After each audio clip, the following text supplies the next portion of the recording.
par le crédit de taxe aux entreprises. C'est quoi l'objectif exactement? L'objectif, c'est d'être concurrentiel avec certaines villes du Québec qui ont des programmes très, très agressifs pour amener des entreprises dans leur ville et ils ont voulu être concurrentiels.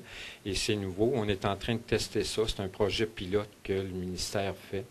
Et puis, donc, on se joint à certaines villes qui avaient déjà des programmes comme celle-là. Est-ce que vous avez un objectif sur le nombre d'entreprises que vous voulez attirer, déloger, relocaliser? On n'a pas d'objectif comme tel, mais on sait qu'on se devait d'avoir un programme comme celui-là. C'était nécessaire parce qu'on perdait certaines entreprises qui veulent grandir, qui ont des plans qui veulent grandir d'ici 5 ans.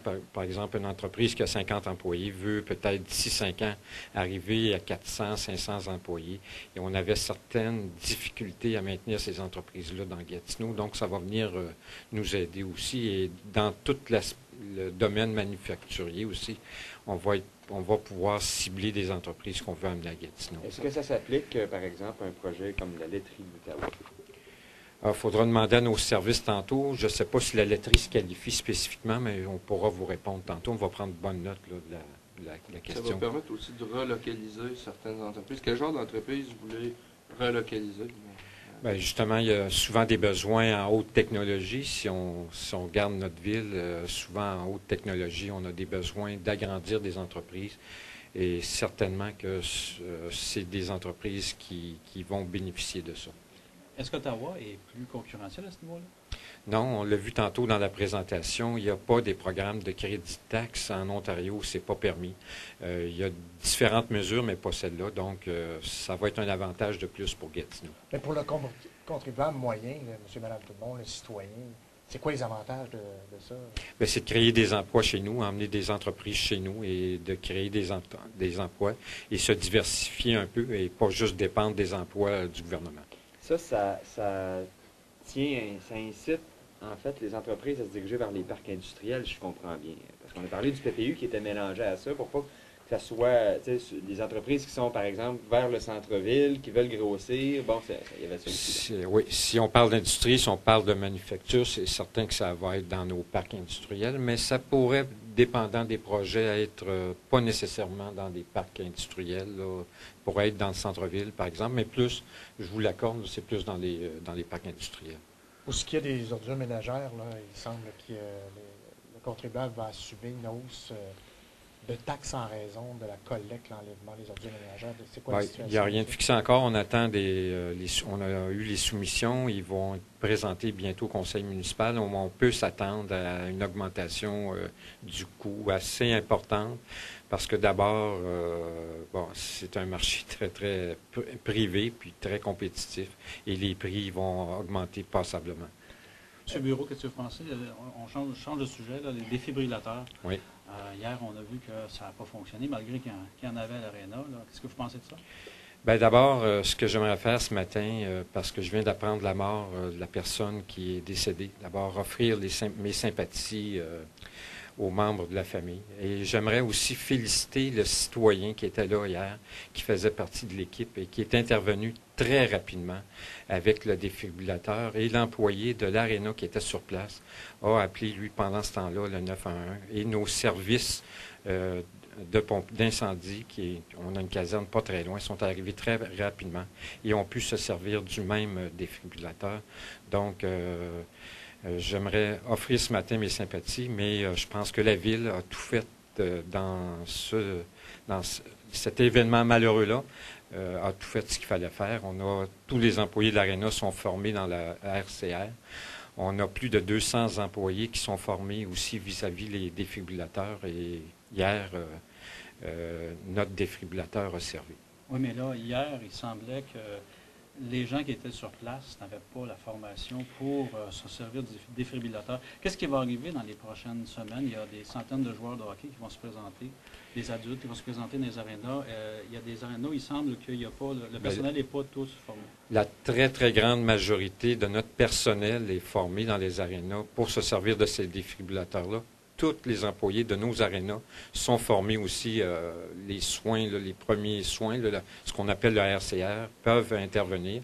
Et il faudra peut-être réévaluer à la Ville si on doit avoir des formations plus souvent, plus régulièrement, mais la grande majorité de nos employés ont été formés vers ça. Le défibrillateur a servi. L'employé a appelé. C'est la première chose à faire, c'est d'appeler le 911 et c'est ce qu'il a fait hier. Est-ce que vous dites que l'employé qui était là était formé à cette aréna-là hier? Je dis qu'il était formé pour donner les premiers soins en RCR et je dis que le défibrillateur a servi dans les premières minutes hier. Il y a un coéquipier qui s'est servi du défibrillateur. Il y a nos services de pompiers qui se sont servis du défibrillateur aussi quand ils sont arrivés. Oui, mais il ne semblait pas être capable de s'en servir. Il y a des gens... Je ne parle pas du pompier, mais je parle de l'employé. L'employé, mais comme je vous le disais tantôt, la grande majorité des employés ont été formés. Ça, c'est un nouvel employé qui venait d'arriver. Il faudra voir s'il ne faut pas avoir des formations plus souvent, plus régulièrement. Mais la grande majorité, si vous faiêtes le tour des arénas, ont été formés pour ce défibrillateur. Les défibrillateurs dans les 11 arénas. Pour revenir aux ordures ménagères, M. Bureau, est-ce que vous avez un plan à moyen terme pour éviter une hausse de taxes? Bien, il faudra, puis ça va faire partie de du plan de gestion de matières résiduelles. Il y a un grand aspect là-dedans qui est toute la sensibilisation, l'éducation qu'on doit faire au public. Le premier responsable de ça, c'est le citoyen. On doit faire en sorte que le citoyen recycle davantage, composte éventuellement, réduise ses déchets à la source, puis faire en sorte qu'on retrouve le moins de matières résiduelles dans des dépotoirs, parce que ça coûte très cher à la municipalité. Donc, il y aura des bons programmes de sensibilisation qui vont être faits pour ramener les citoyens à réduire leur consommation. Mais malgré la bonne volonté du citoyen, ça coûte cher? Oui, il faudra... Une hausse de taxes, ou... Certainement que dans les prochaines années, il y a une volonté. Il y a aussi un comité qui existe avec tous les préfets de la région de trouver une solution dans notre région et éventuellement dans la ville de Gatineau. Et on va se pencher éventuellement pour trouver une solution chez nous.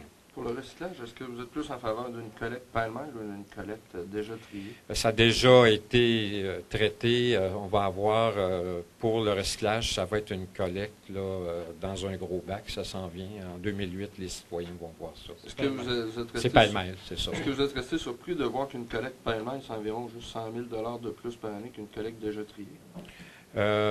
Non, faudra voir, là, mais on s'en va vers le... C'est ce que les prix qu'ils nous donnent. Bon, ben c'est... Tant mieux. Je pense que la bonne nouvelle pour les citoyens de Gatineau, c'est que ça va être plus simple, ça va être pêle-mêle, dans un seul bac à compter là, de la mi-année en 2008. Est-ce qu'on s'enligne vers une solution régionale pour l'enfouissement des déchets? Il y a plusieurs municipalités autour, ça va coûter cher, donc si on partage... Bien, il y a un comité qui a été créé depuis plusieurs mois. On travaille avec l'ensemble des préfets et on se réunit régulièrement et... on est en train de regarder comment, éventuellement, ça ne sera pas pour le prochain contrat, mais peut-être le contrat d'après, comment on va pouvoir trouver une solution chez nous.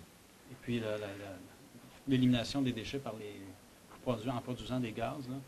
Il y a toutes sortes de technologies qu'il va falloir garder, mais l'avantage qu'on aura, c'est de faire ça chez nous, mais il va falloir travailler régionalement pour trouver une solution comme celle-là.